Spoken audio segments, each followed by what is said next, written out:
all learn. Let's see.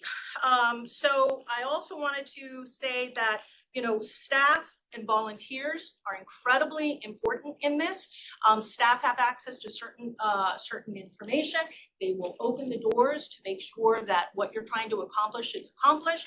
Volunteers, you're going to be doing a lot of really important work. Mary will be going through, you know, what is entailed, and all of us working together is going to be what makes the work so fantastic, because it's going to be representative of the community and of the municipalities that you all are representing. Let's see if there's anything else. So I guess the last thing is that I am absolutely certain that Westchester CAPI will be 100% successful. I do, you know, I think that the program that we have put together is, you know, it leads you every step of the way in a way that makes it so that it's not terrifying. There's so much information out there, right? It's like so incredibly overwhelming. We have designed a program here that leads you step by step, month by month, so you don't have to worry about all the noise like, oh my gosh, should I be looking at this? Should I be looking at that? We have the experts here who are going to tell you what you really need to focus on. You, of course, can always do more, but we've tried to streamline this in a way to make it as easy as possible so that you get to the most important piece, which is implementing these projects. And the last thing that I'd like to leave you with is that, okay, here we are, 9 municipalities from county down to villages that have embarked on this climate action planning effort, right? Now, as you go through and figure out your projects that you think you will need in order to reduce greenhouse gases, it might be possible to see like a lot of similarities in terms of projects. And it might be possible to maybe apply for a big cohort grant that is about implementation. So as you go through what you're thinking of, you know, what you need for your communities, let's keep that in the back of our minds. You know, we certainly don't have to do it. It may not work out, but if it does, it would really be an excellent example and opportunity for the county. Thank you. Turn around and say hi to the camera. Oh, hello. I'm sorry. I forgot about the camera. Okay, and with that, I'll turn it over to Mary. Thank you, everybody. Thank you for being here.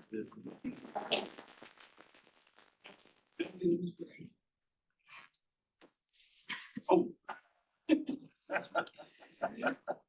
Hi, welcome. Newcomer, you can, yeah, check yourself in, thank you.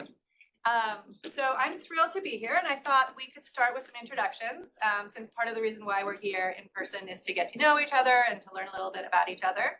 So I am Mary Lambert, as Carla mentioned. I am your Climate Action Planning Institute coordinator. So I'll be working with you on the next, over the next 16 months on your deliverables. I am also a resident of Hastings on Hudson, so I am very proud that Hastings has taken this on and is part of this cohort. And I also am the former chair of our Climate Smart Communities Task Force, so I can very much relate to what you all are going through and feel your pain and your joy and everything in between. So last thing I'll say is I'm a huge fan of the Climate Smart Communities program and also the Clean Energy Communities program. So I'm hoping that you all will also feel the same way at the end of this process, and we can leverage the program to get a lot of things done. So why don't we start here, and we'll just go around the room, and if everyone can just quickly introduce themselves, that would be perfect. Hi, my name is Millie McGraw. I work with the county in the Department of Environmental. I'm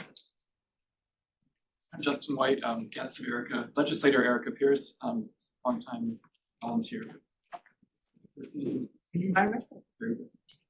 I'm Erica Pierce. I'm legislator for the 2nd District, which includes none of the communities which are part of this consortium today, but does include Janet Harkin as well as Justin. I also was the chair of the Environmental Committee. Now I'm the vice chair because this lovely person next to me is the current chair. So this is all super important to where I think our values need to be, where our energies need to be, and how we set our roadmap for where we need to make certain we get in the days ahead. I'm Nancy Barr. I am the Vice Chair of the Board of Legislators. I represent District 6, Portchester, Rybrook, and Harrison, also not one of the communities who are here, but one of the great things is we get to learn for our communities so we can bring some of this back to them. And we're very excited to be here today, and kudos to Peter and Mary and Crow for getting this off the ground. I'm Gabrielle Sasson. I'm from the village of Pelham, former co-chair of the Sustainability Advisory Board. My name is Muneeb Zia. I'm with the village of Pelham, and I'm here to essentially provide support to our SAB. Tom White, Village of Pelham, Sustainability Advisory Board. My name is Jasenia Loriano. I'm with the Hudson River Estuary Program, and I'll be helping more when you get into the adaptation planning. I'm Anthony Costantini. I'm the village clerk of Hastings on Hudson. I'm Mary Beth Murphy. I'm the village manager in Hastings on Hudson. Want to start here? Sure. I'm Jen Jones. I'm on the county's climate advisory group, climate action, whatever. I'm in crisis task force. I also am an officer on the board at Hilltop Hanover Farm and Environmental Center. So I live in Pecanico Hills, so we're not a city, we're not a village, we're not a town, but we're very engaged and interested in what's happening here. Nikki Coddington, Village of Irvington. I'm on the village's Climate Smart Communities Task Force and the Green Policy Task Force and a couple of other committees. And with Millie McGraw, we coordinated the Planting Westchester project. Larry Schatzper, I'm the village administrator in Irvington, and thank you for organizing this. Looking forward to it. I'm Janet Harcum. I'm also on the nondescript, not know how to name climate people of the county. And I'm also the president of Hilltop Hanover Farm and Environmental Center, very focused on bringing that back to being the county's center for sustainability and demonstration site and regional resource. So that's where I'm focused. And Pete and I and for a while, so I'm super happy that this has finally come to pass and that the money has been released and that we'll start seeing some results. So we needed it yesterday, so it's very happy that it's happening today. I'm Ellen Weininger, Director of Educational Outreach at Grassroots Environmental Education, a national science-based environmental health nonprofit based in New York, and one of the offices is right here in White Plains in Westchester. A White Plains resident. I also serve on the so-called nondescript climate crisis, the county's climate crisis task force, and I also serve on the Climate Smart Communities Advisory Board. And I'm very pleased to be here with all of you and see things move along. And I'm catching 10 at 5 right here. Thank you. Thank you for having me. Hi, Courtney Williams. I am here representing the city of Peekskill. I serve on the Conservation Advisory Council, my fellow volunteers over there. But I also do a lot of work, environmental justice work for Peekskill. So home to the county's largest industrial source of greenhouse gases, which is the trash incinerator that burns all of our garbage, but also doing a lot of work on Indian Point Nuclear Power Plant, which sits on top of the Algonquin gas transmission pipelines, 400 feet from our elementary school. So plenty of work doing in Peekskill, and glad to see so many familiar faces of folks who I've worked with before. Hi, everyone. My name is Gail Katzman. I'm with Westchester County Department of Public Works. I'm a deputy commissioner. I work on mostly the construction program and our sustainability projects involved. Our sustainability components of construction projects.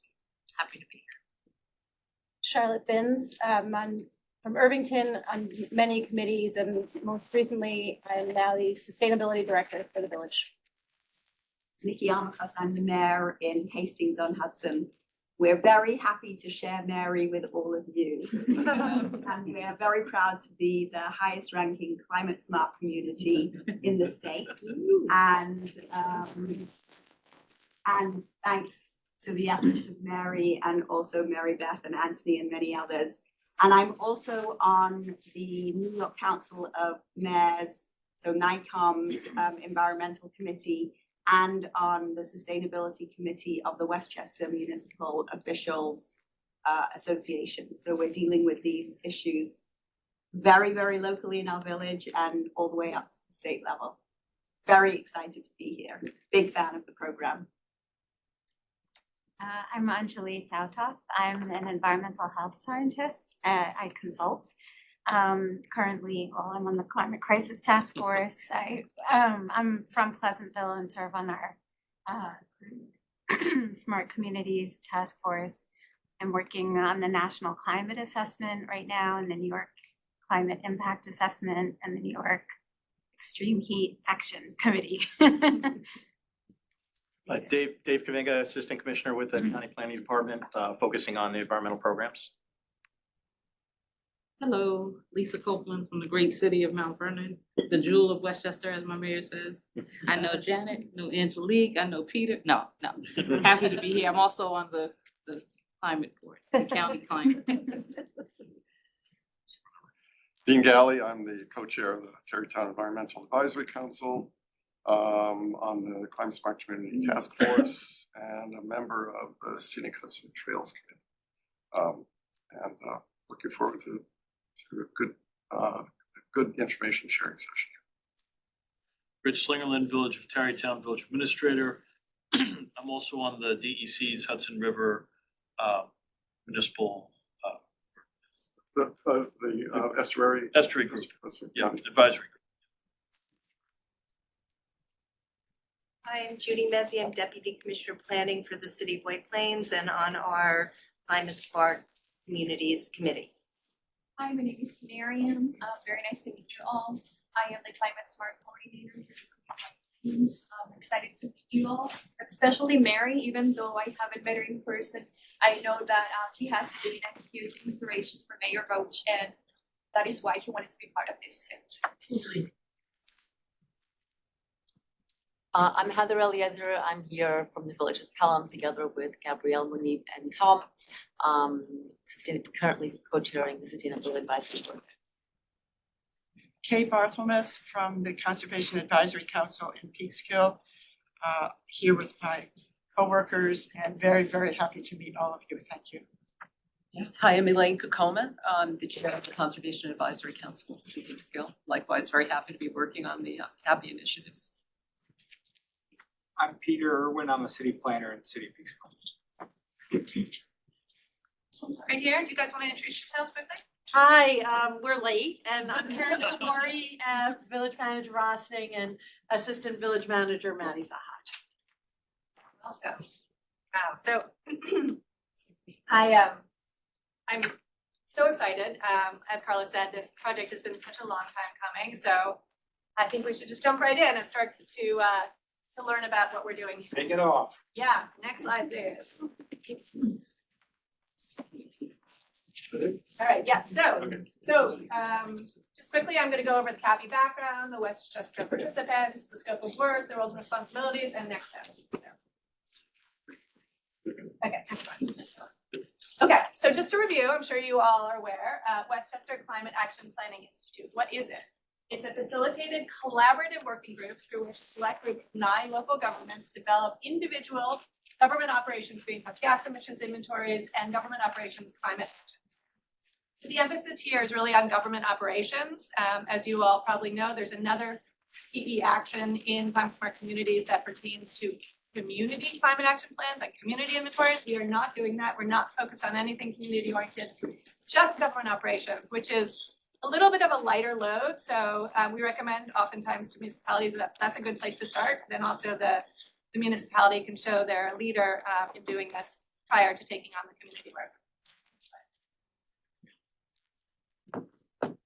Okay, so who are you? 9 participants, as Carla already mentioned. So over the next 16 months, you'll be meeting 12 times.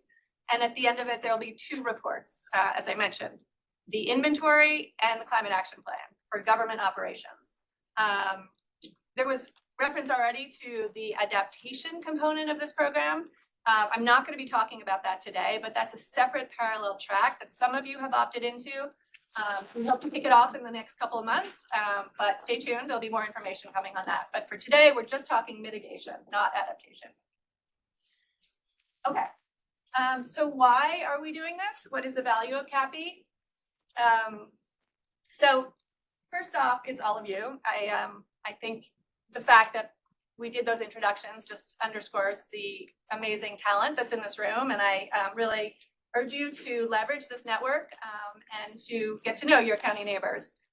I think the local assistance and expertise from your neighbors will be invaluable in addressing common concerns. So leveraging support. So the team that's presenting today, Kale and myself and Carla and Carolyn from ICLEI will be your support team. We'll be working with you on technical support, group instruction, individual guidance, as well as project management and administrative support. And lastly, Carla referenced this earlier, access to funding. Not only do we have the Climate Smart Communities and the Clean Energy Communities grants, there's a lot of grants in the pipeline. So I'm really excited about what's coming soon, and I hope that we can help you with that. We're going to be talking about grants more at later meetings, and also the potential for applying for a grant as a cohort.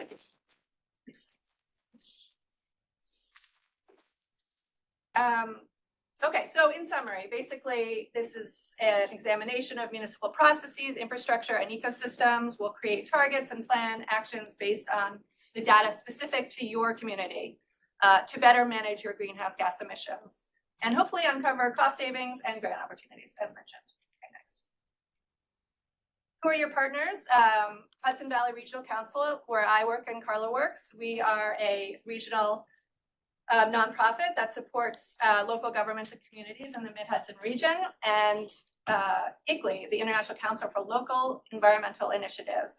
ICLEI is an international nonprofit which helps municipalities worldwide on sustainability goals, and Kale will be talking a little bit more about that later. Okay, next slide. All right, so now a little bit about you all. So you are 9 municipalities, and you were selected to take part in this cohort based on your commitment to this work. 1 county, 2 cities, 5 towns, and 2 villages.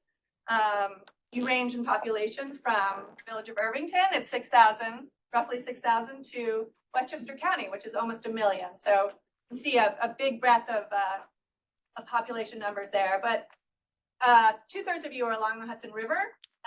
So there's that sort of geography pulling the group together. Oops, sorry. I just want to make a mention, there are people that are on the call too. They want to be recognized.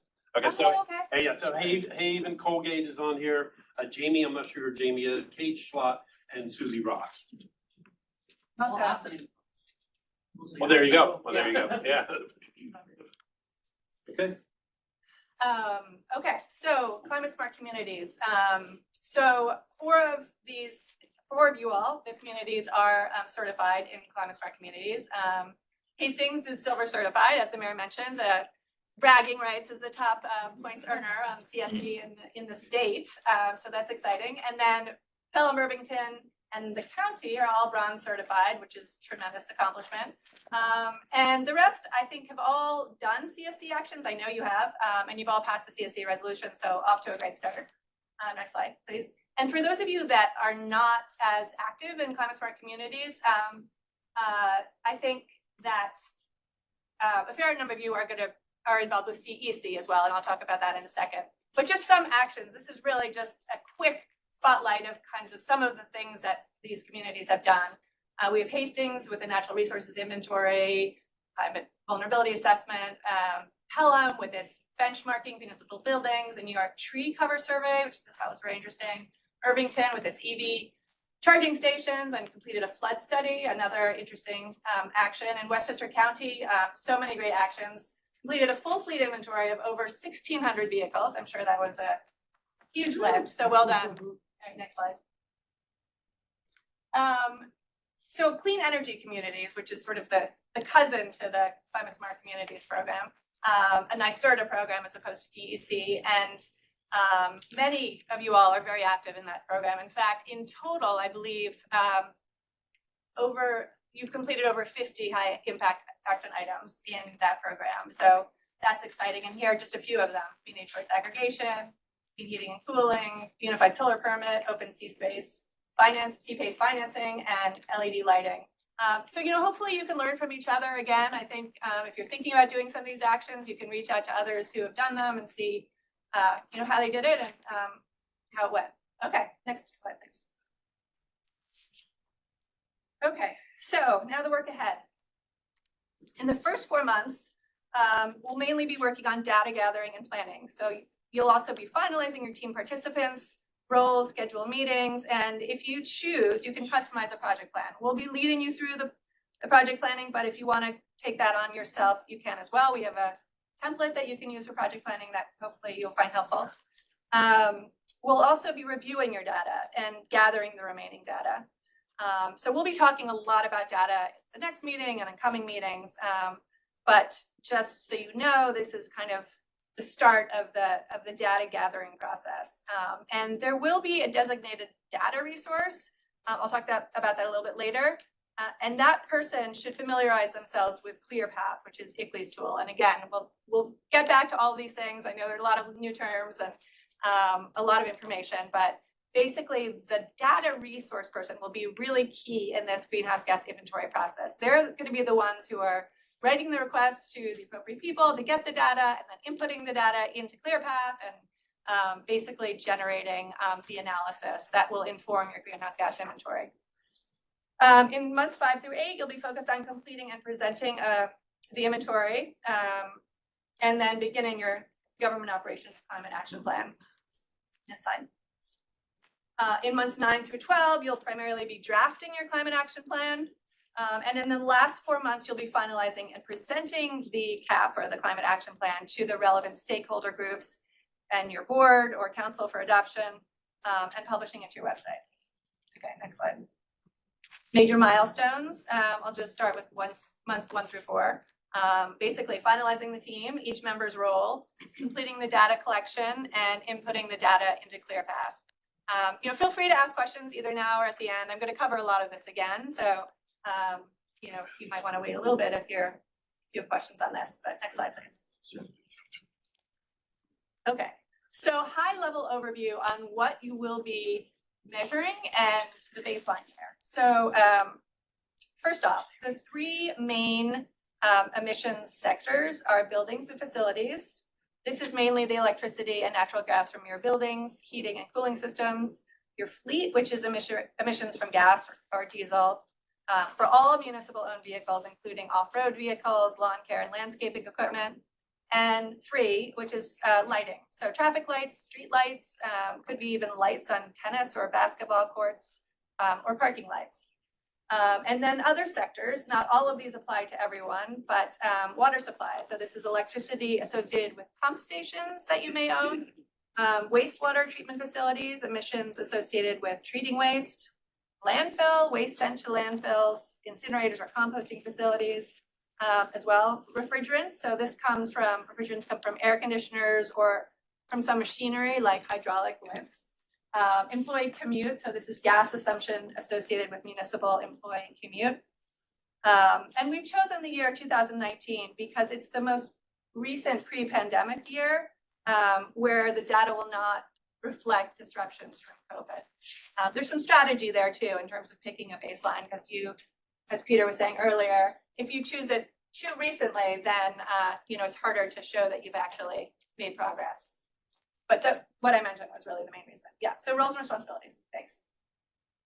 So all municipalities and the county are picking the same baseline year? Yes. Yep, and it's 2019. Yep.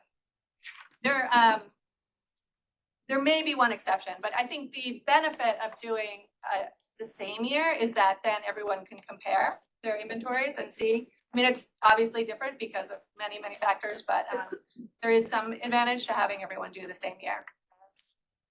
Yep, so that's where we started. Municipal and volunteer lead roles. So basically, these are the leads responsible for overall project success. They'll be working together to manage the project deliverables. They'll also coordinate and assist with completion of tasks and assignments as needed, and make sure meeting minutes are taken and team members are tracking time. Next slide, yeah.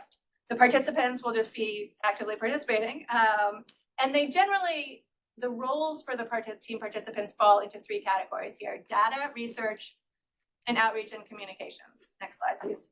So it's worth just thinking a little bit about these roles. I know there's a lot of words on the slide, so you don't need to read it all, but generally speaking,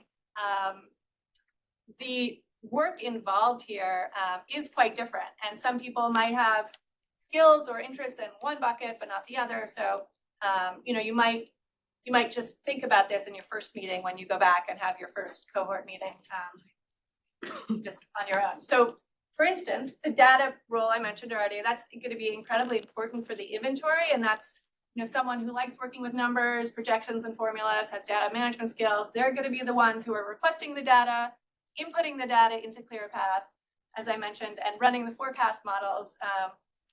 Kayla and I will be working very closely with that person over the next 3 months, but it's a very important role, and ultimately, you know, the success of the inventory hinges to a large degree on that person. It can be more than one person. Several people can get access to ClearPath.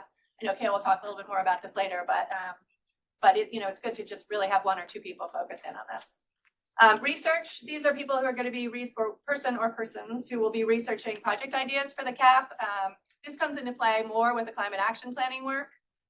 So not necessarily critical role in the beginning, although there are tasks that they can do in the beginning before the climate action planning work starts that will be relevant down the road. And the last bucket, next slide please, is outreach and communication. So this is someone who's more interested in writing or editing and proofreading. Maybe they're a graphic designer, because this is the person who's really going to take charge of the documents. There's two documents. There's an inventory report and there's the climate action plan.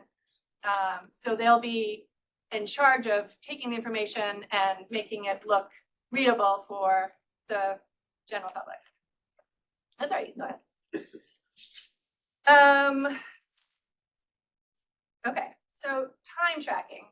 So as you all know, this is a grant. We're working under a DEC funded grant here, which requires a 50% match.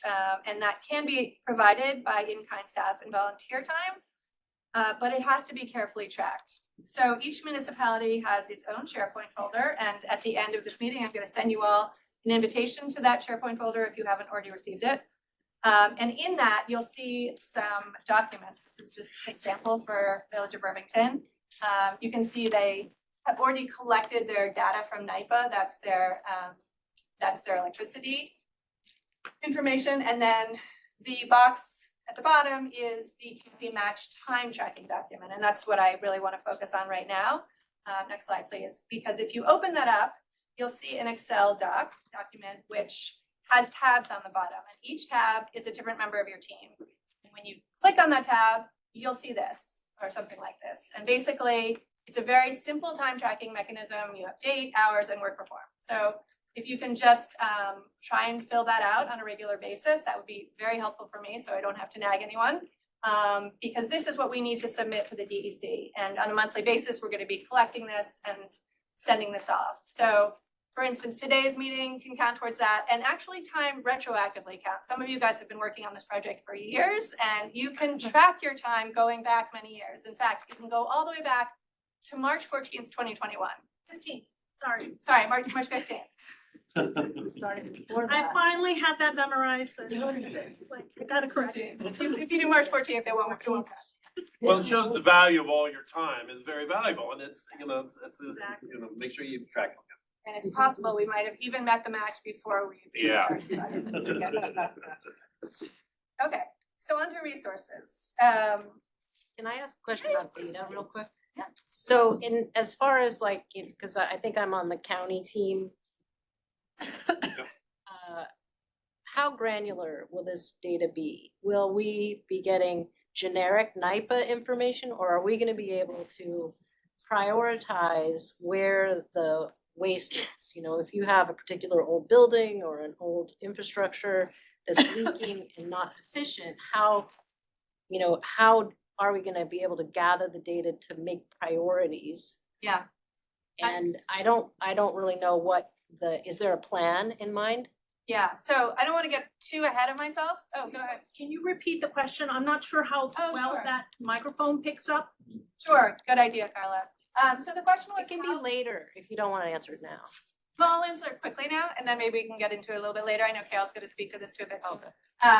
So the question was, how granular will the data be that we'll be collecting, and how much it will be used to inform or prioritize maybe some of the actions that need to be taken to lower greenhouse gas emissions. And I'll just say, it will get quite granular. So for instance, the NYPA data is per account, which is linked to a building. So you'll have electrical data for every building, and same with natural gas. And that way you can, again, make recommendations based on what the data shows you. And ClearPath is fantastic. It really is set up to do just that. So, hopefully as we get more into this process, you'll see that you have a lot of power in your fingertips once you collect the data. Okay, so resources. We have set up weekly office hours, which will be held on Tuesdays from 10 to 11 a.m. So mark that down. You'll get an invite after this meeting to those office hours. You're always welcome to join. Any questions you have, feel free to bring them. That will also be with the Dutchess County cohort. So 9 municipalities in Dutchess County are also undertaking this work. So if you don't see any familiar faces, that's maybe why. They started this process 2 weeks ago. So I'm sorry, 2 weeks. Yeah, 2 weeks ago. So they're 2 weeks ahead of us here in Westchester. A SharePoint folder, I referenced that earlier. Basically, that's going to be a document and data repository, and that's where your time tracker lives. It's where the data that I've collected from NYPA and Con Ed is. So I encourage you to go in and check that out as quickly as soon as you can, because that is important that you both can get in and that you can see these documents and you can start tracking time and you can start reviewing your data.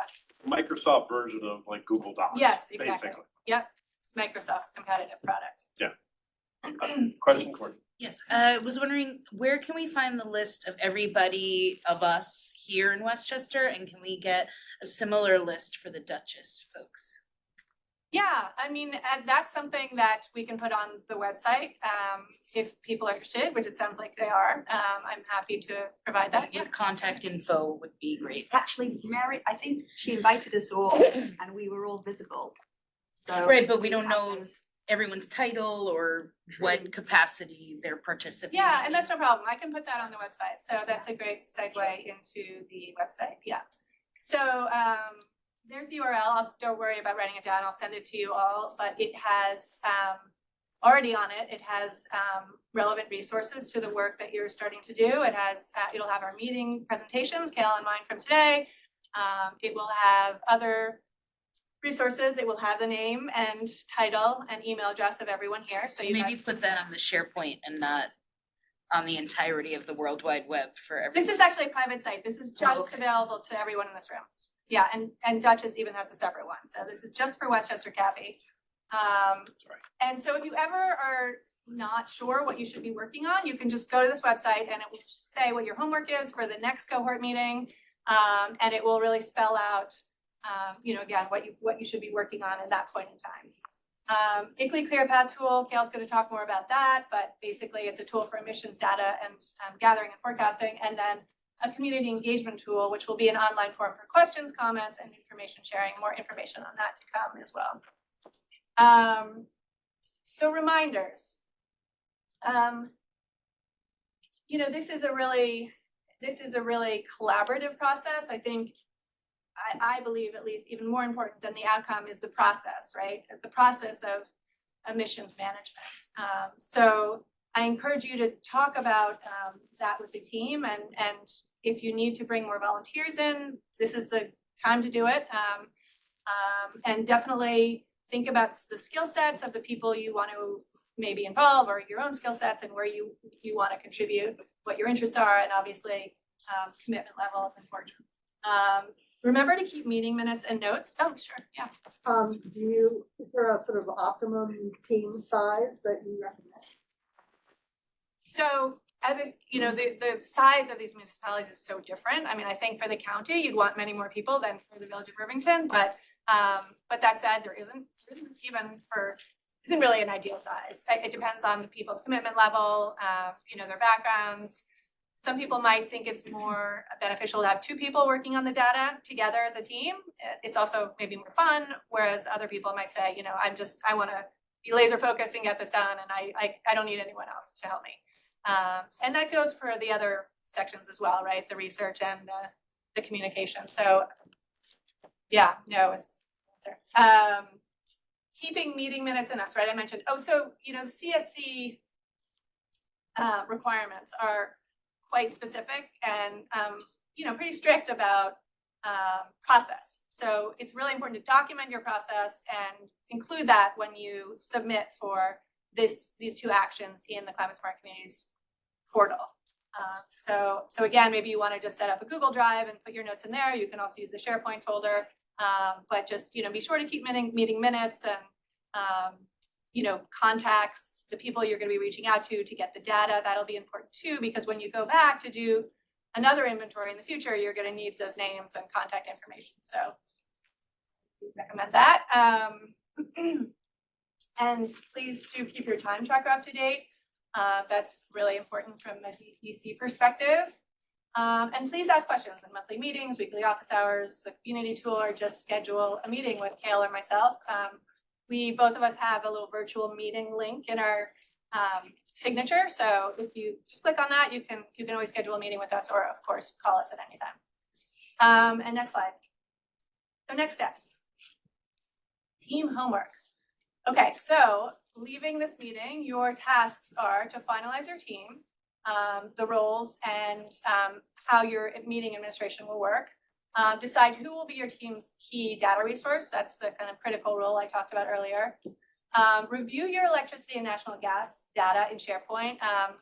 I think it's probably highly unlikely that what's in there now is complete for your municipality. What is important to do is to look at those account numbers and make sure that it's comprehensive. Already in Dutchess, several municipalities have realized, they have other accounts, and they didn't, someone didn't know about it when they put those accounts together. So there may be hidden accounts or accounts that people aren't aware of. In some cases, like the county, there might be hundreds of accounts. So, that's a pretty laborious process. Also review the CAPI website. I'll send you the URL for that. Just look at the resources. There's a great video from ICLEI on ClearPath, as well as some other greenhouse gas inventories that you can look at to get a sense of what this greenhouse gas inventory report will look like. And also, track your time in Time Tracker and try and meet as a cohort before our next cohort meeting. So this is specific to the person who will be the data resource. So that person should reach out to Kale and get access to ClearPath. Just so you know, other people on the team can also have access to ICLEI read only. So if they want to just follow along with what's happening, but they don't actually want to input the data, that might be something to consider. And then, I think, I mentioned this already, just look at the website, the CAPI website, follow up on gathering that remaining electricity and natural gas data, and issue data request templates for the government inventory sector. So I mentioned earlier those other sectors. So data requests are going to need to be made to gather the data for those other sectors I mentioned. And Kale and I will be meeting with the data resource people separately, so we can go over this all with them. And I think that's it. Next meeting. So our monthly cohort meetings. We're expected to meet before this next meeting. Yes, Yeah. correct. So the cohort meetings are the first Thursday of every month, and the next one is Thursday, March 2nd. So I hope you all can be there. It will be virtual. So we wanted to do one in person so we could all meet and get to know each other a little bit. Look forward to be there. I do want to say that we have Hernani de Almeida, our other deputy commissioner for DPW, who's on the operations side, and I'm so glad you're here. Okay, A couple of these things, obviously, as a small community, we are part of the county. Or some bigger system. Are we gonna try to allocate stuff to us, or are we just gonna leave wastewater with the county?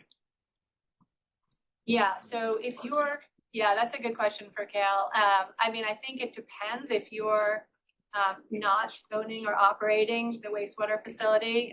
That's sort of a different level of. Do you wanna comment on this? So as a community that hosts a wastewater facility and the trash incinerator, I think we should all be accounting for our contributions to that, because that's a massive source of greenhouse gas emissions. And just because it's in Peekskill or Yonkers doesn't mean it's just Peekskill or Yonkers that should have to confront it. And I think like if we should all take responsibility for the burden we're putting on the communities that host these kinds of things and see what we can do in our individual communities to lessen that burden that we're putting on EJ communities. Yeah, no, it's a really good point. And we actually did include wastewater in our greenhouse gas inventory for Hastings. I don't know if you want to talk a little bit more about that, Kale. Yeah, I think, hi everyone, I'm Kale, with ICLAI. I live up the road in Putnam County, so thank you for having me in your community. And I'll talk more next, but I think this is a really interesting opportunity that we have here, working in a collaborative at this scale. It almost never happens around the United States, where everyone is on the same page, working at the same time to do their greenhouse gas inventory. And for that reason, the protocols or the standards that are created for this kind of work have put the burden of wastewater treatment and landfill hosting communities to accept all full responsibility for the emissions associated with those facilities. The reason is that the protocols and the inventories are set up to address jurisdictional control. So the thinking this is back in 2013 when these protocols were written. The thinking is because a county owns and operates the landfill, for example, they're the only entity that has control to make the changes, to put a cap on, to collect the methane, whatever. Now we have an opportunity here where we all could take and show the US a different approach, where we're gonna calculate together the total emissions associated with these facilities and then figure out like a per household or population-based way to allocate responsibility. We could write up a whole white paper and submit that and say, this is a way to update the protocols in the modern era, aligned with EJ principles, et cetera. So even though this is the standard way to do things, throughout this process, we should think about how to innovate and how to be setting a better example. So yeah, thanks for bringing that up. Carla? So Mayor Armacost pointed out that first Thursday of every month from what time to what time? 23. So what I pointed out was that from 12 to 2, many of the mayors of these municipalities are meeting separately as part of the Westchester municipal officials meeting. So they won't be able to attend. So if it matters to have them at any of the meetings, it might be a good idea to. Well, what I was going to ask is does this day present, is any, other than Mayor Armacost, of course, Mayor Armacost, you're very. No, But me, it's the other other than mayor. Mayor Armacost, are there other people who are on this monthly call who would be impacted by the meeting time? So 3. Okay, so we have 3. Or did you raise your? Yeah, just, it would be easier for us if the meeting were earlier in the morning. Okay. Doesn't mean we can't do it.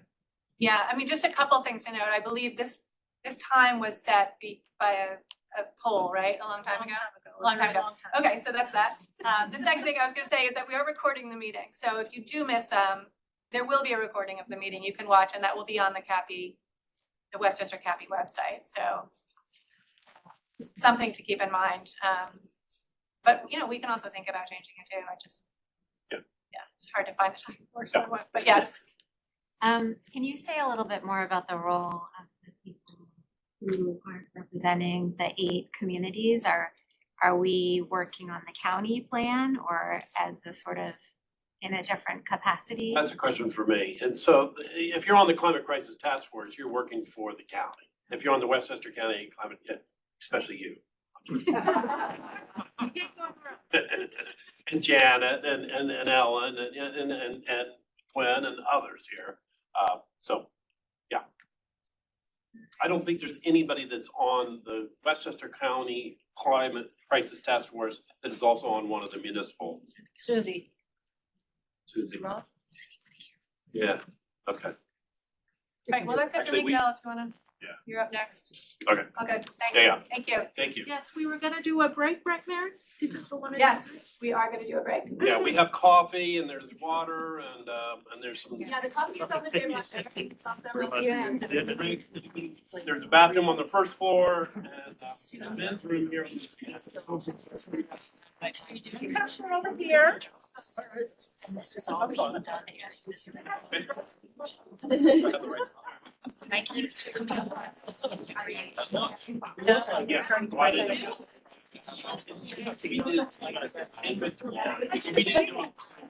This is probably the last time. No. Well, yes. Yeah. Absolutely. Judy, Bessie. That's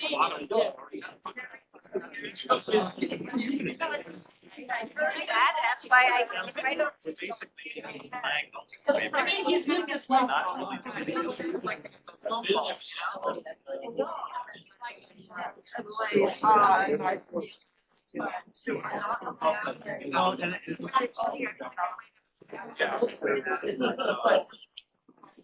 No philosophy. When I was in grad school, we worked on semester project. Very excited. Greenway project. All right, this is the one time coming. Three semester project. That turned out. You know, and I'm like, how many times have we had these meetings and this?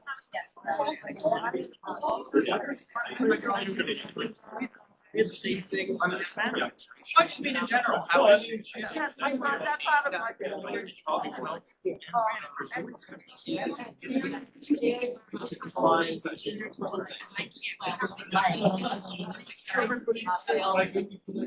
Nobody attacks us.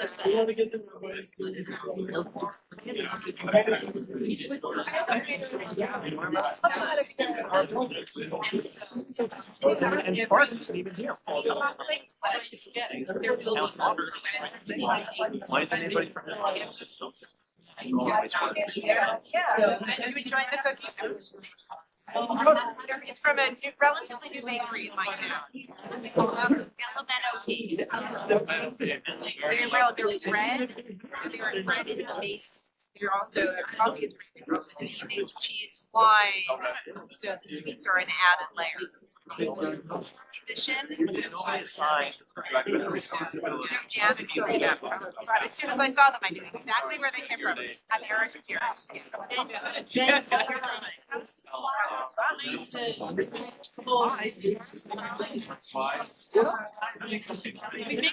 But he's busy eating a cookie. Yeah, well, we didn't eat lunch either, which is an argument for why we had. The legislators can say they could adopt laws.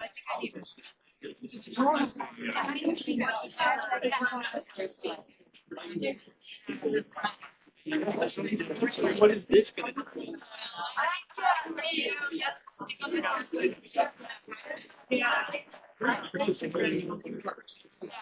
Setting up to climate smart communities program for us.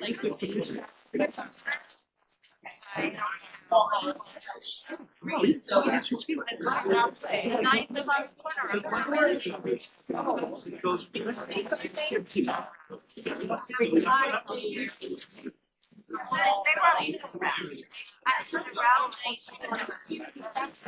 From that better, when you and you said, realize that, so you said, well, They keep running into each other, they keep saying, we need to get to the. This is such a.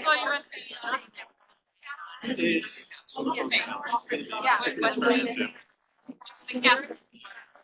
I'll give it to Mary.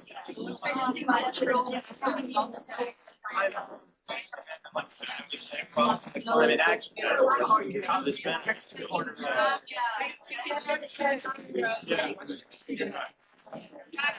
I don't even put myself on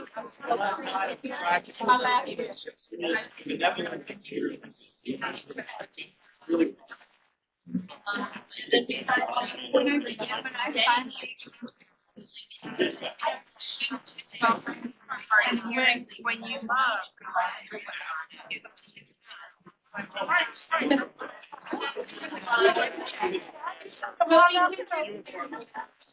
Because they think Jewish areas take into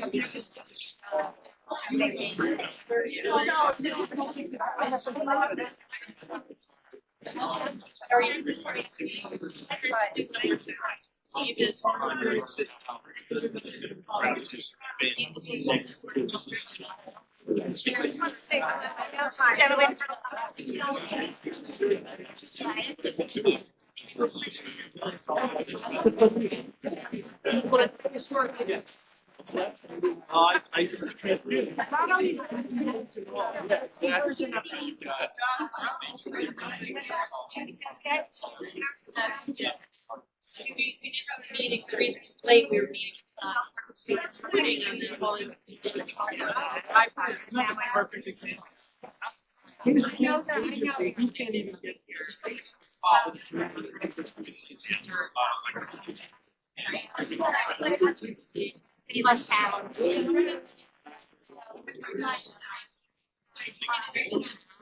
Just ran into,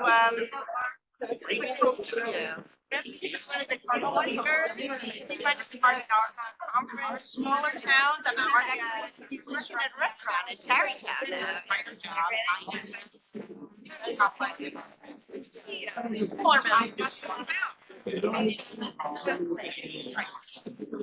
So I did it as an arts organization.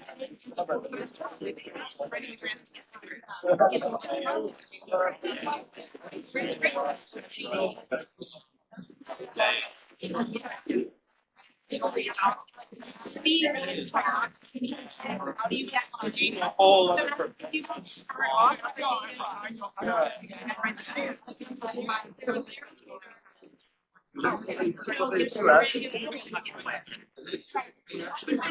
But we are now giving data, we're allowing for data.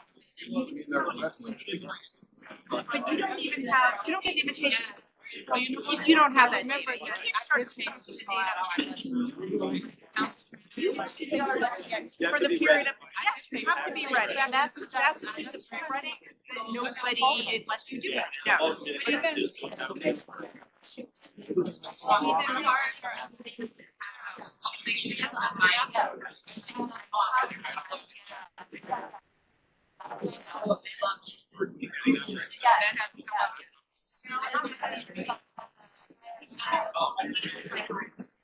They've been fundraising to support that.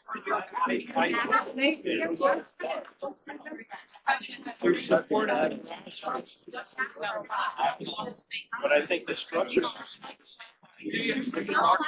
Mark Lowry is the state's.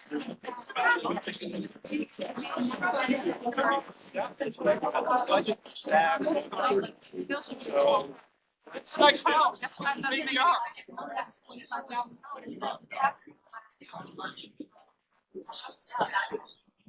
But it's. So you have to have single income households, you have to have people who are home with free time. Yeah, that's keeps so many of our nonprofits. Bye all. We don't use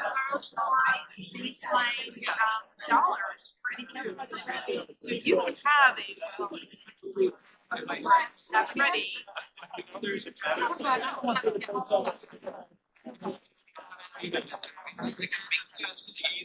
Absolutely, like a world.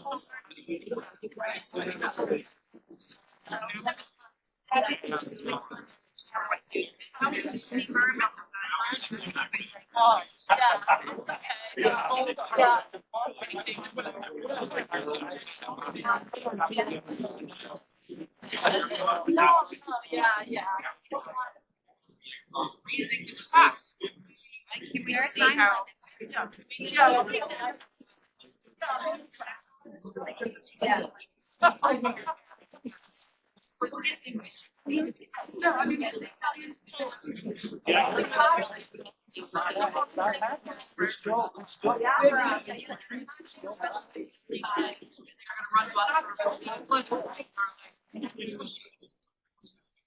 Really rich people.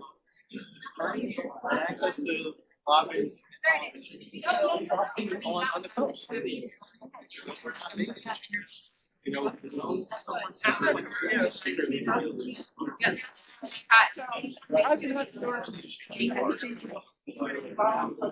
I just trust their subdivision.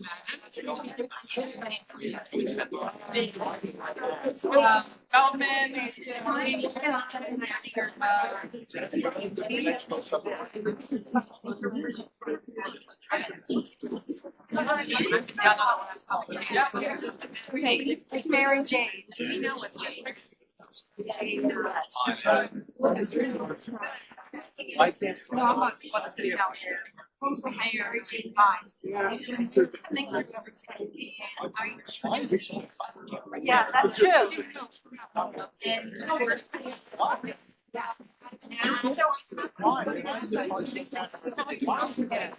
April 28th, yours counts. What are you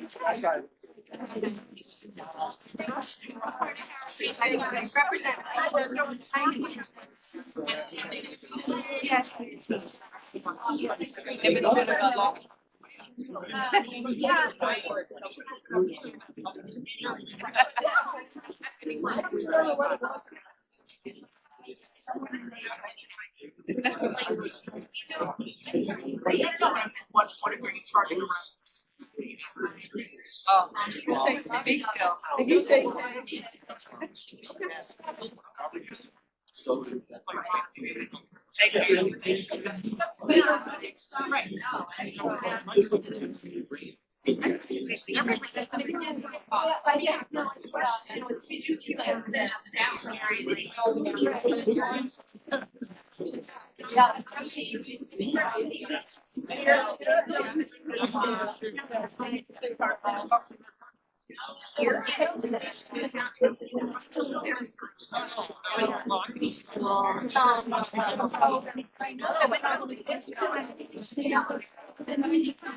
Outside.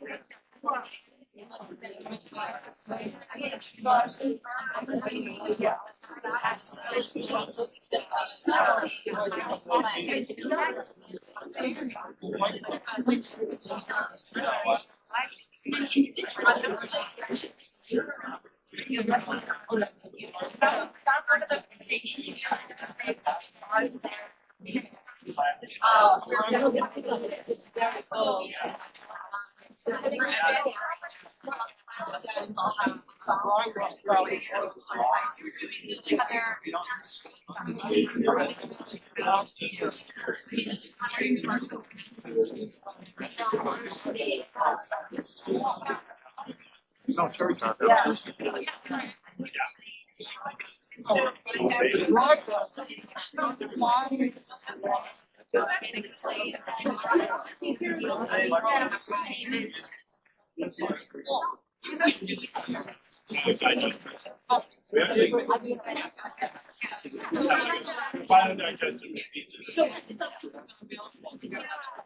It's not that idea. Yeah. I think it's good, you think that's big. Especially for school, we're talking about. But everybody else should move.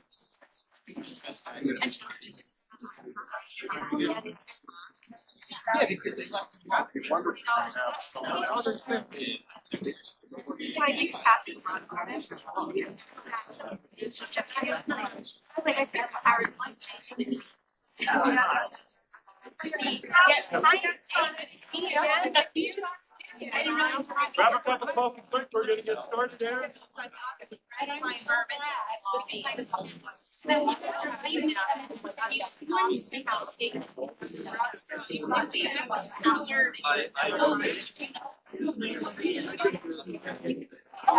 Clean area, there's. We chose not to participate. Oh, you did, that was you, okay, I was like. You're, I'd rather do it your way. Like this data. You set up great. I went to her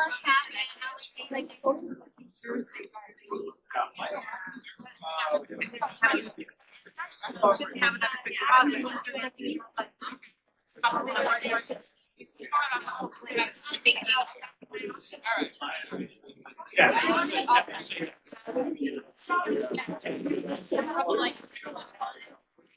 I was right at the light. We came out, this is like rocks.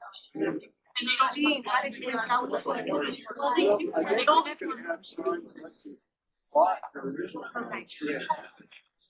Okay, we're gonna get started. What it's all about is that chat and talking and meeting with everybody. We're gonna move on. And anytime you wanna get up and get some coffee, feel free to in the middle. Are there any general questions before Gail kicks off? Okay, good. Everyone. Welcome back. We have a lot of ground to cover in about 40 minutes. And we want to leave enough of that time for questions. So we'll jump right in. My name is Kale. I am friends with some of you already and will be best friends with all of you, I hope, by the end. And so I think it's worthwhile to talk a little bit more about my organization, which has this funny name, but a really fun history. So slide, thank you, Peter. Yep. Still on slide. This history of ICLE, you can say it ICLE or ICLE, however you want, goes back to the early 90s and has a piece of its history that Westchester is an important part of, actually. So way back in 1990, the world was facing a global crisis, much like today, a slightly different one. There's a hint over here in that image of the Earth, where world leaders, presidents, prime ministers, were coming together nearby at the UN headquarters in New York City to solve. So just yell out, what was that global crisis? Yep. Oh, the ozone crisis, a hole in the ozone layer, and presidents gathered to solve it. Some good news about the ozone lately, if you're reading in the environmental news on BBC or something, that the ozone hole is improving, actually. So if we ever need an example of a global agreement that is doing something of good, that's a good one to think about. There was another group of leaders, not these presidents, that showed up at the UN unannounced, uninvited. And that was a group of mayors and council members and county commissioners from across the US that went to this meeting to say, hey, presidents, we're really happy that you're solving this problem, but the solutions you land on are gonna be implemented at the ground level in communities. It's gonna fall to us as local leaders to carry them out. So we should have a seat at the table. That group of local leaders called themselves in that gathering the International Council for Local Environmental Initiatives. It was a mouthful, but shortened to ICLE. So ICLE was a meeting, this like informal, like ragtag, right, kind of meeting that has since become a nonprofit working around the world to kind of elevate the voice of cities and counties and communities in these global environmental problem space. So next slide. There you go. That's taken, I think, a year or so ago. We're still at this work. I told you Westchester had an important piece of that history. Westchester County was one of the first ICLEI members back in the early 90s, was a real driving force in developing these protocols that we all still use today. And then here we are, like innovating again. We just came up with this idea of a white paper to move those protocols forward. So I think it's just really worth recognizing the leadership in this place in the world and in this room is not a small thing. So next slide. Like at that genesis point back in the 90s, even to today, ICLEI and the communities we work with see sustainability in a really comprehensive, really holistic way. Our time together, mostly following this first pathway, as we say, the low emissions or more and more no emissions pathway. But we do work on nature, on equity, on resilience, and on circularity or circular economy. Many of those themes may come in, especially when you get to doing your climate action planning and you're prioritizing the actions that should go in that plan. All right, next slide. This is a map of ICLEI members in the US. I just have to show that there are, clusters of action. And the Hudson Valley is one of those, really leading the nation in the work that you're doing. Notice like other clusters are like DC area, Chicago, very well resourced places that have cities with like large populations, a lot of infrastructure. The Hudson Valley in general is unique as like a lot of small towns and villages and rural communities that have been doing this work for years and years. All right, next slide. What's wrong with Long Island? They're kind of like not up to speed. That was the first thing I said, because I came from Long Island. It's like, Yeah. look at those bad Long Island people. I know, and They're- in the I middle mean- of the. When you go home or you go on vacation, tell them because they're I wouldn't say they're like lagging, but they're Yes, not you on the would. same. Yes, you would. They're not on the same page for sure. So at least the beginning portion of our time together will be very much about greenhouse gas emissions. Thinking like down to, kilowatt hour, what are the sources of, driving climate change? Some of you maybe have seen graphics like this, and it's really what this is all about, what we're doing here. The Paris Agreement calls for the world to limit global temperatures, average global temperatures to they say well below 2 degrees. More and more over the past 3 years, COP26 in Scotland had a lot of attention around this. More and more 1.5 degrees is kind of like the goal. That's the goal we're all working for. And so we're talking about degrees or point degrees. And this will just come up a lot. And the difference is huge in terms of impact. So you can read here, the one that stands out to me, it's not listed here, is coral reefs, because at 1.5 degrees, we have coral reefs. At 2 degrees, we don't have any coral reefs. Next slide. I think, yeah, every degree of warming matters. That's the takeaway. This picture is from last year in, anyone know? Merida. Okay, yeah. Sadly, sorry. Yeah, it is. A slide I took out for time, so I guess I'll just cover it anyway. Shows that we're not actually on track. All nations develop their plans, including the United States, for the Paris Agreement. If we add them all up today, we're still looking at like 3 degrees of warming. So pretty like catastrophic. Meanwhile, cities are doing all the work for the most part. We have some. I think next slide we might cover. Oh, here we go. We do have this. You can see what I had just said. We have some like sparks of hope with the federal government and kind of stepping up in this new era of climate leadership through the Inflation Reduction Act, the infrastructure bill, EECBG. Talk to me after if you don't know what that is or stands for. But these federal programs where supposedly there's lots of money flying around for climate But that is no guarantee that we're going to meet our goals. It's up to local governments to access that funding, to ensure every dollar goes to its highest and best climate purpose, and to move from this planning into implementation. So it all starts here with CAPI to get to work on these issues. All right. New York State has already been in its era of climate leadership, really leading the country in a lot of ways. These are some of the standout goals.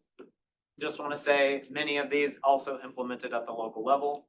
Next slide.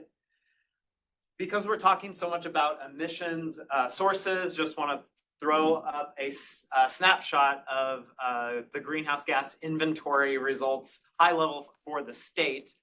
You can see about a third from buildings, another roughly a third from transportation, and so forth. This is mirrored by many counties as well. You can think of some counties where the agriculture may be up, 10 degrees or more. Industry is maybe higher, perhaps even in Westchester. But at the end of the day, your inventory can probably be somewhat in line with what you see here. Transportation is much higher. Transportation, yeah, would be very. Yeah, and agriculture industry.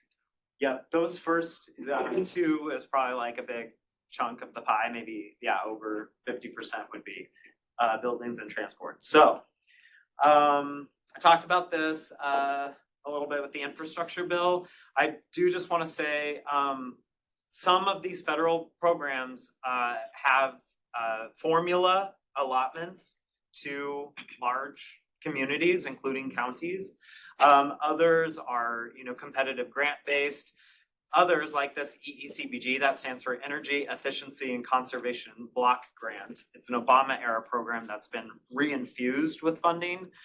Small towns have access to that pool of funds, can be up to like $100,000, but it's allotted to the state energy office for small towns. So proactively, you can get in touch with NYSERDA and say, hey, what about this EECBG funding?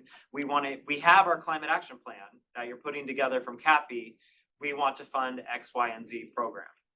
So I'm just saying this CAPI is not just a thought experiment type of exercise. Your climate plans could not come at a better time, because then you have your justification for accessing a whole range of funding.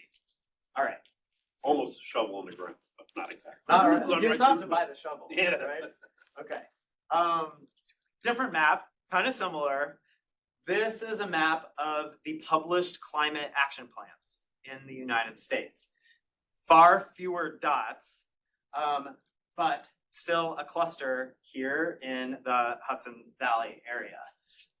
This map, we keep track of this at ICLEI, so you can get all sorts of inspiration. We put greenhouse gas inventories, climate plans, climate vulnerability assessments, energy plans. So as we move into the planning stage, this is a good resource. We'll share it around, but the link's there too. All right. I heard a rumor that we don't have the internet here, but we're still gonna try out a little. I have found out the hard way. Your phone will work. Your phone should work. All you need to do, we're gonna do a survey, group survey moment here. And so if you'll take out your phone and go to menti.com, I'm gonna do it too, because it's the only way I'll see the results. So menti.com and put in the number.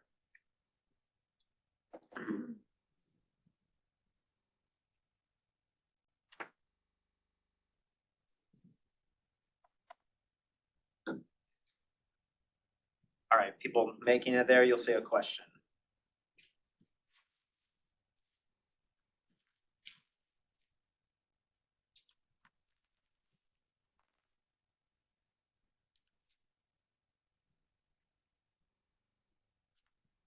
All right, so the question is, what word comes to mind when you think of climate planning? I think you get up to 2 words.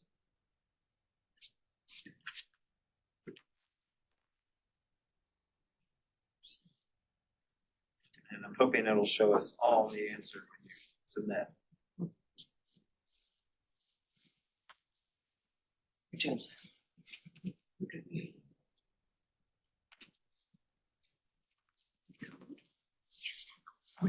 I might be on here.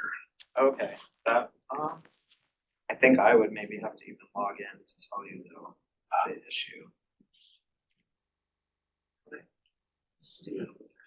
No, yeah, let's not mess with it. Yeah, the same thing. How about, we will get the results. Send, but it doesn't want to. I see. Actually, there's two questions, so I think it's just saying you'll then go to the next question. If you click refresh, is that happening? No, it's just still. I think it's like submit. trying to carve up our little bandwidth in here into enough little packets Yeah. for all I of think it's good. I don't see interest given any. That's okay. Wait for the presenter to go to the next slide. And you can't do that. So how about we just do a group share, and if you want to yell out the word that you typed in. urgent. Urgent, action, Necessary. necessary. Superficial. Yeah, Data. some cases, data, difficult. Solution reduction. Mine was like ineffective. That was the other one. Until the pessimists Off come the up. pedestal. It's like a Public litmus test. Health. Yeah, using health as an entry point, very effective. Any more? Resilience. Resilience, Mhm. survival. Antidote to climate anxiety. Yeah. That's Is that why you're here? Yeah, who got into this work as an antidote to their climate anxiety? Good. Next question. Great. I don't know that you'll see the next question. I got into it, now I'm. Yes, it becomes. Is it working? No.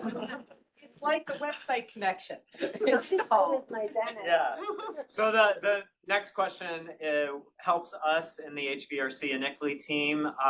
We can just discuss it, but it was to rank the reasons that you joined CAPI and gave you some options to choose from and to rank.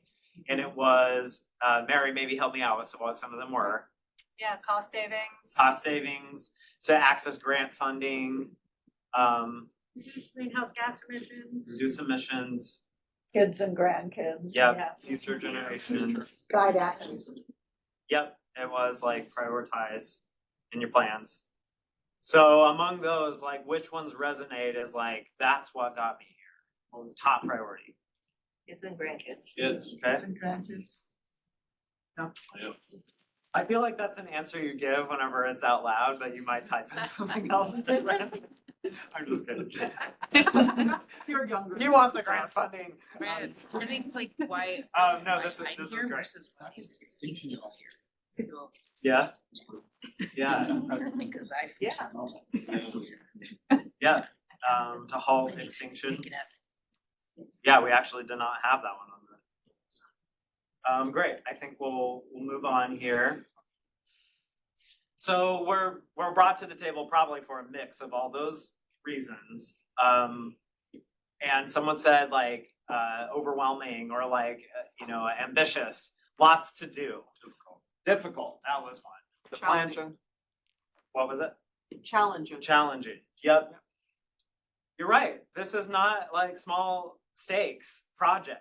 Creating a climate strategy that is guiding your community to survival over the next decades, if not like the next 100 years. Like it's starting here, and the kids and grandkids will pick up this document. I'm sure that they will read these things more than we do now, and be like, okay, this was the vision that was set in 2023. And so it's like all hands on deck, yet we don't have all hands, right? We have who's in the room here. Mary mentioned a lot about roles, a data role. I do want to say this work is great for good communicators. It's great for people who like to visualize. It's great for people who do web development and can put all of this data into a dashboard on a website. So whatever your skill set, there's a place even at the beginning.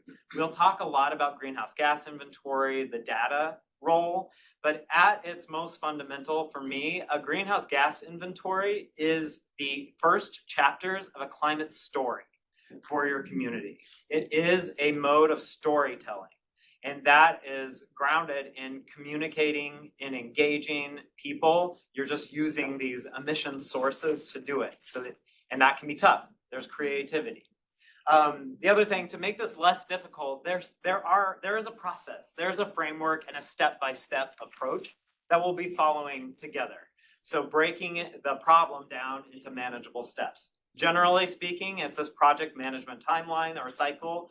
Analyze, set your baseline, all of that, create climate action plan and do it, and then accelerate, collaborate, improve your climate action plan. It's an iterative process, all of that. So I think next slide, all begins with committing, mobilizing, showing leadership. And just want to point out that leaders come in all different forms. It can be a commission like select board, or county select board, it can be a mayor, it can be community members. And this is where the Hudson Valley really shines for me, because so many communities have put their climate action plans together with volunteers and with task force members. That's not typical across the US. All right, next is, don't need to read this, you'll get this. It's just saying there is a step-by-step process you'll lean on, and we'll walk through together all the way through about the develop the plan stage. Next slide. Great, so let's get into a little bit of the details. Like here, this is what we're gonna do, right? So the first months of CAPI, about month 1 through 5, is this assess or analyze phase. We're creating a baseline of where we're at today. Mostly on mitigation, where all of us will work on the mitigation. That's the emissions inventory. Some of us will also work on the adaptation. That's a vulnerability assessment. And then third, I think next slide goes into, there are 3 kind of pillars. So the third pillar is climate equity. Here at ICLEI, and I know at HVRC, we consider all 3 pillars very essential to a climate action plan. I just want to say that on the equity pillar, there's not the same standards or understanding around what constitutes a baseline assessment of where we are today as there are with the other pillars. So already you can see the investment in infrastructure has gone into these other pillars, but there are some approaches that communities are beginning to take to understand where they are on equity too. So we'll talk about some of those throughout. Let's look at each really briefly. On the mitigation pillar, so this is emissions inventory, we will look at creating greenhouse gas inventories for government operations. These sectors are the pieces of this donut. These are the sectors that you'll be gathering data for. Buildings, water, this community called it water renewal, but it's like water delivery and wastewater systems, be right with you. Street lights, employee commute, solid waste, and the vehicle fleet. Yes, let's do a question. Just where we're gonna get those data and how they're estimated, because I'm thinking for Westchester, if we ask Wheelabrator how much their emissions are from the trash incinerator, they're gonna really downplay that. So how do we know we're putting good data in? Great question, and it will become a theme of our first 5 months for sure. I will say there's no perfect data typically. Some sector, like the buildings Mary talked about, we have electricity usage building by building. That's perfect data. Other sectors like solid waste, we'll talk a lot about it as some governments have never done a waste audit. They don't know the percentage of paper versus food scraps, et cetera, in their dumpster. That would be a perfect data. And even then, no one's doing a solid waste assessment every year. They maybe did it in 2007 and they're going to use that data, And all that's totally fair in terms of the protocols and how it's done. But I wanna say that for most of these pieces of the donut, you're like doing your best. And there are like prescribed ways of doing your best. It's like, here's the best option, here's second best, here's third best. And so we'll get into all of that as we move along. Yep. Yeah, just to tag onto that question, I'm even thinking when you have emissions data that's reported, let's say, to the DEC, that is not an inclusive set of data points. What you're really getting is criteria pollutants. You're maybe getting carbon dioxide, you're not getting methane emissions. So it's really very skewed, very way off. And that is problematic for a lot of the, buildings, facilities, solid waste, facilities that are handling that kind of thing. Across the board. So we're talking about really getting very, very conservative numbers that don't necessarily reflect where we really are. Yeah, good points you bring up. One about the which greenhouse gases we're calculating. We will do include carbon dioxide, methane, and nitrous oxide. So those three, you are not gathering the quantities for each of those. The tool that we use does the calculations for you. So what the types of data you're putting in is total kilowatt hours for a building in one calendar year. And then the tool says that equals this many pounds of carbon dioxide. That equals this many pounds of methane. And they're using how clean the grid is that we're on here. Pretty localized for the county. Natural gas has a leakage rate, right? These pipelines are not totally tight, so it uses a default leakage rate of 0.3%. If we find that there's like a peer-reviewed study or something that shows like it's way higher leakage rate, we can add that in.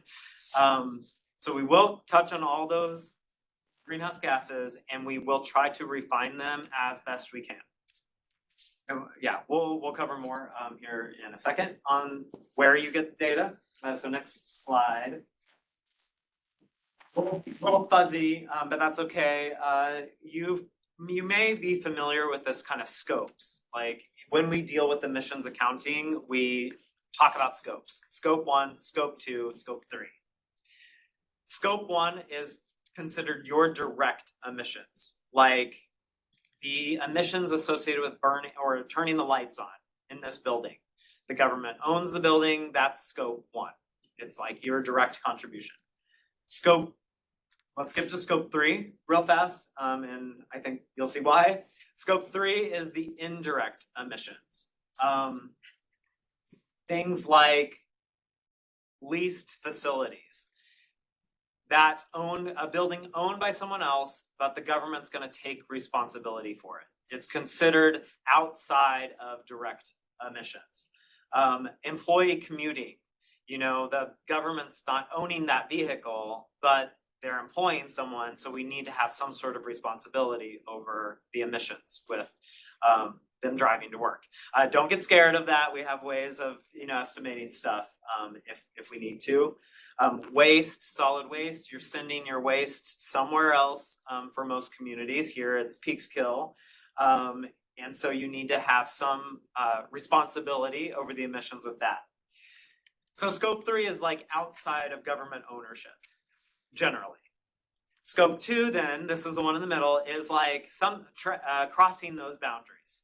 And so for the most part, it's transmission of electricity. You're burning the electricity here, it's coming from somewhere else. So it's like that fuzzy gray area, and we call that Scope 2. Great. Next, yeah, thank you so much. We'll spend a ton of time with the scopes, so that's session 2. So just familiarized for now. That was mitigation pillar. Let's look at adaptation pillar. We'll kind of go a little bit faster for these, but I want everyone to see them. The baseline assessment on climate adaptation is a vulnerability assessment. That's looking at your community's exposure to different climate hazards. When we say a climate hazard, think of things like heat, flooding, even insect infestation. It may be extinction rates driven by climate change. There are lots and lots of climate hazards. Even related to heat, are you talking total number of high heat days? Is it the duration of a heat spell? Is it the frequency of a heat wave? So you can get like pretty specific, let's say, about the hazards you're looking at. And you want to assess your community's systems when they're exposed to that hazard. Again, a system could be like a water delivery system. It could be a vulnerable population. It could be a school. And so you're looking at pairs of high heat, school, high heat, water delivery, high heat. And so you go through this process of like systematically assessing risk and vulnerability. All right. A good example, we have one in the room, is out of Hastings-on-Hudson. Created a vulnerability assessment I encourage you to look at for a number of reasons. One, it's very systematic and clear and easy to follow. Two, it's very achievable.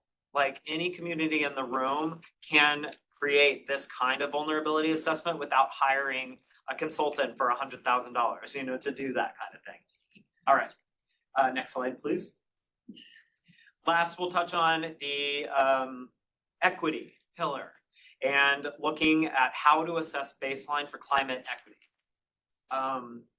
At ICLEI, we approach equity through these three dimensions. It's access. Does everyone in the community have access to government, programs and infrastructure, safety and health? Participation, what are the avenues for all of us to get involved? And then opportunity. Climate change is not all about risk, it's also about huge opportunity, creating new jobs, building new infrastructure. It's asking when these opportunities arise, who are they given to? And so that will come up a lot. Yeah, I do have a question. Yeah, you kind of answered it. I was gonna say one of the most important dimensions is distributional, and you're talking about the benefits, but there are also the risks. Yep. Right, so I think distribution is a really important component of equity, and equity is defined in different ways. Yep. So it's important to be clear. Yeah, like group learning is how we all will get a baseline understanding about like procedural versus structural equity. It's so multifaceted and a very like quickly evolving field in climate equity. Okay, next slide. I think we touch on, well, this is just one way that communities are assessing a baseline of where they are, is the spectrum of community empowerment out of the place called Movement Strategy Center. It's really great because on a number of focus areas, from setting goals to communications to allocating resources, a community can assess where they're at on a spectrum, moving toward empower. You always want to move your community to the right, but it allows you to say like, okay, we're at a collaboration phase on communications or on activity, but we're still in the ignore or the inform stage on resource allocation. So you can be great in some areas, not in all. That's what we're all facing, and how can we, move us all ahead in this climate equity space. So we'll spend more time with that as we go. Yeah, I think we're getting close to Q&A time. So I'll just say a word or two about the climate action plan. This is the second half of our time together, is in the planning mode. So next slide. Acceleration phase is happening throughout. I just want to point out, like, even though we'll only get to act, we're actually already doing this acceleration by collaborating. All right, next slide. Some best practices in climate action planning. These were developed also with Hastings-on-Hudson to serve as a comprehensive roadmap. Build on the information in your greenhouse gas inventory. This is a data-driven process. focus on the actions that achieve the greatest emissions reduction, basically not get sidetracked or sidelined. And then include a very strong implementation strategy. All these plans, we all know the plans that sit on the shelf. We don't want that to happen to the climate plan. So next one. And we'll get into this in very great amount of detail in second half, but I do want to say the best climate plans, the best implementation strategies are answering the who, what, where, when, why, and how climate plans. So here's the who and a what. I think next slide. We're short on time, so I'll just go quickly through these. The when, the why, the how. So what we'll do together is you'll work with your governments, in some cases with your community, definitely all of you on the task force, to prioritize a set of actions. It may be 5, it may be 20. Then you'll use the ClearPath tool. This is that ICLEI tool we've been talking about to model the emissions reduction from each of the actions.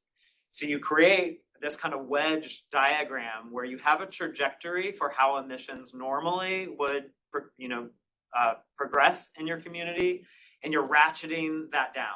Every action you put in your climate action plan is getting you to your goal. All right, next slide. One more, I think, is this all wrapped up in a bow, thanks to Milwaukie, Oregon. If you didn't know, there is a Milwaukie, Oregon. And they did a really great job, I think, of their strategy, their implementation strategy in their climate plan, in that they have their action, they have who's gonna do it, what's the time scale, how much does it cost? And you'll notice they're not like specific. It's not like costing it out, this is the dollars.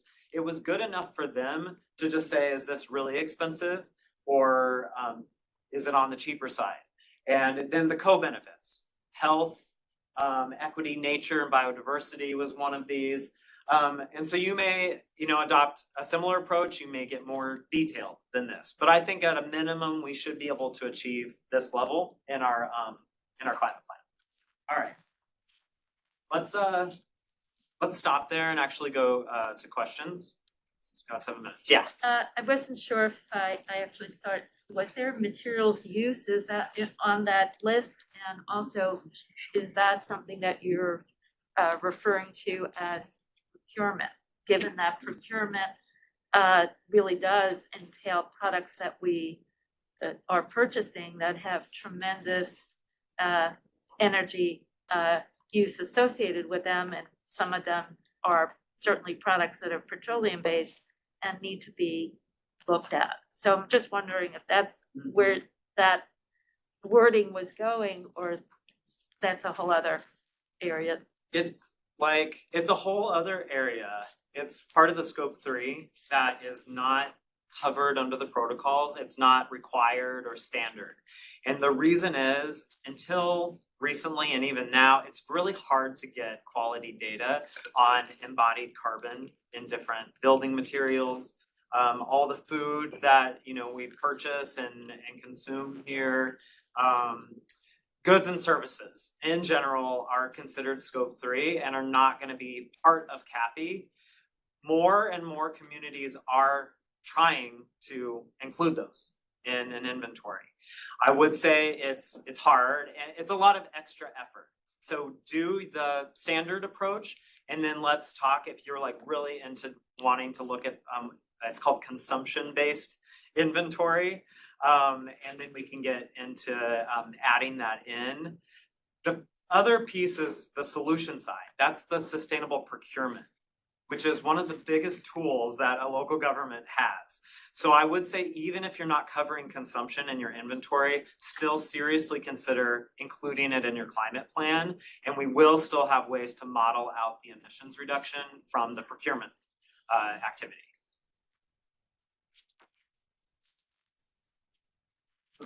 Oh yeah, we're doing questions.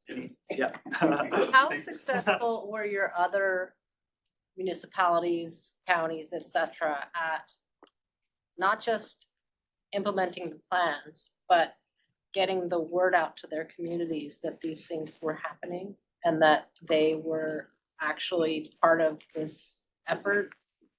Because my big fear is I don't want a report, as you mentioned, like a report is only as good as it was however long ago when we had card catalogs. I mean, we really need to make it a modern tool. Pete knows this is one of my bugaboos. I want something that the community can get. Even if it's a municipal government offices inventory, the community could learn from it. Yeah, I mean, mixed success there. Most that I see, most climate action plans that I see are still in this PDF document. Who knows how many people read it? The best cases, government has created a data dashboard, and they're issuing like updates in a newsletter every month. Fort Collins, Colorado comes to mind. They have a really pretty newsletter they do all the time. So what we can look at examples of ongoing communications opportunities, but it's like that comes with costs, like a staffing and to maintain a data dashboard. Honestly, we were talking about, Carla was mentioning, could we do like a group grant and like maybe funding a Westchester County data dashboard that has views of each community? Like maybe that's something we could ask EEC at the end of the project to fund something like that. Yeah. It's still all about. Yeah, you're right. We'll have a whole discussion, a whole session about this. So good to be thinking like, what are the best ways we can reach people pretty constantly, you know, from here on out. And it's tough, it's really tough, yep.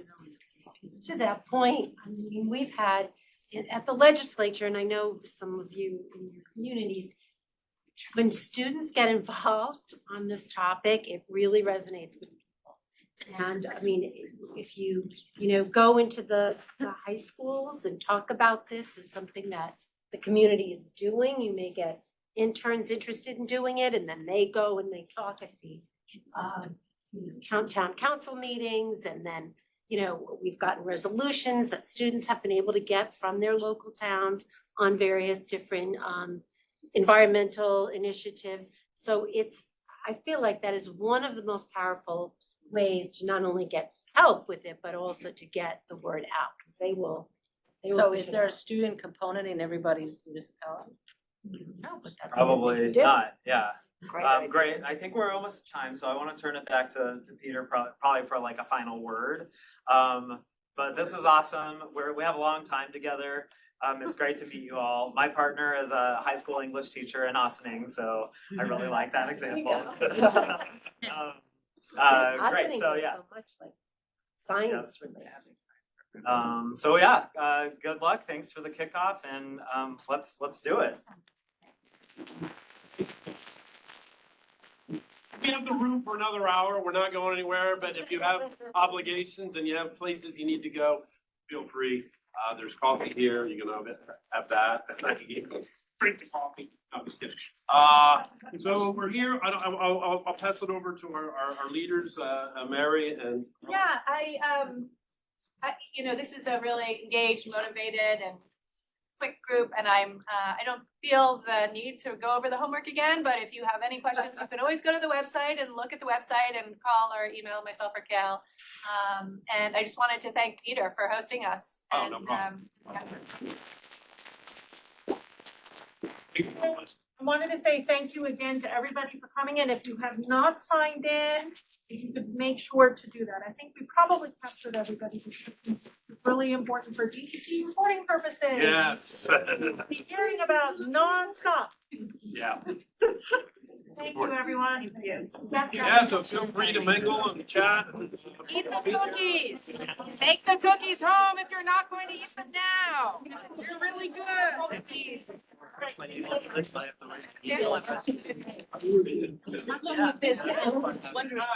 Don't know what they are. Come back. It's getting worse. Just sitting in times like this. Do you want